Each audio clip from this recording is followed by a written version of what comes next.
శ్రీకాళహస్తిలోని శ్రీ చెంగల్వరాయస్వామి ఆలయంలో నిర్వహించనున్న ఉత్సవాలకు అంకురార్పణ కార్యక్రమాన్ని వైభవంగా నిర్వహించారు.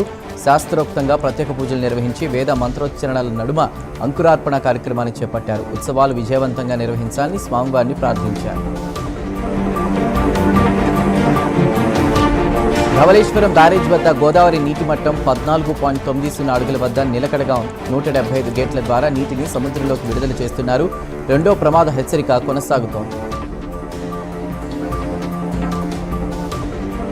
చిత్తూరు జిల్లా గొడుగుచింతకు చెందినటువంటి పార్వతమ్మ హత్య కేసును పోలీసులు ఛేదించారు. 2 నెలలుగా పరారీలో ఉన్న భాస్కర్ను దేవలంపేట బస్టాప్ వద్ద అరెస్ట్ చేశారు. నిందితుడి వద్ద నుండి 3,24 గ్రాముల బంగారాన్ని స్వాధీనం చేసుకున్నారు.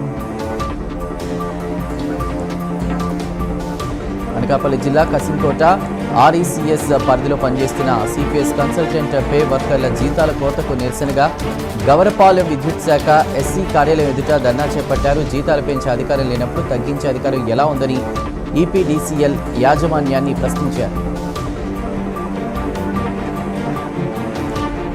కామారెడ్డి జిల్లా బాన్సువాడలోని ప్రభుత్వ జూనియర్ కళాశాలలో డిజిటల్ క్లాసులను ఎమ్మెల్యే పోచారం శ్రీనివాసరెడ్డి ప్రారంభించారు. తరగతి గదులు, విద్యా సౌకర్యాలు పరిశీలించి విద్యార్థులకు పాఠ్యపుస్తకాలు పంపిణీ చేశారు. పల్నాడు జిల్లా లక్ష్మీపురం వద్ద 2 బైకులు ఎదురుగా ఢీకొన్నాయి. ఈ ఘటనలో ఒకరు మృతి చెందగా మరొకరు తీవ్రంగా గాయపడ్డారు. ప్రమాదం అనంతరం వెనక నుంచి వచ్చిన లారీ మృతదేహాన్ని సుమారు 100 అడుగుల మేర ఈడ్చుకెళ్లింది. కామారెడ్డి జిల్లా నిజాంసాగర్ మండలం మంగళూరు గేటు వద్ద మిషన్ భగీరథ పైప్లైన్ నుంచి త్రాగునీరు వృధాగా పోతోంది. ఉదయం నుండి నీరు వృధా అవుతున్నా అధికారులు స్పందించకపోవడంపై స్థానికులు ఆగ్రహం వ్యక్తం చేస్తున్నారు. గుంటూరు జిల్లా పత్తిపాడు మండలంలో రోడ్డు ప్రమాదం జరిగింది.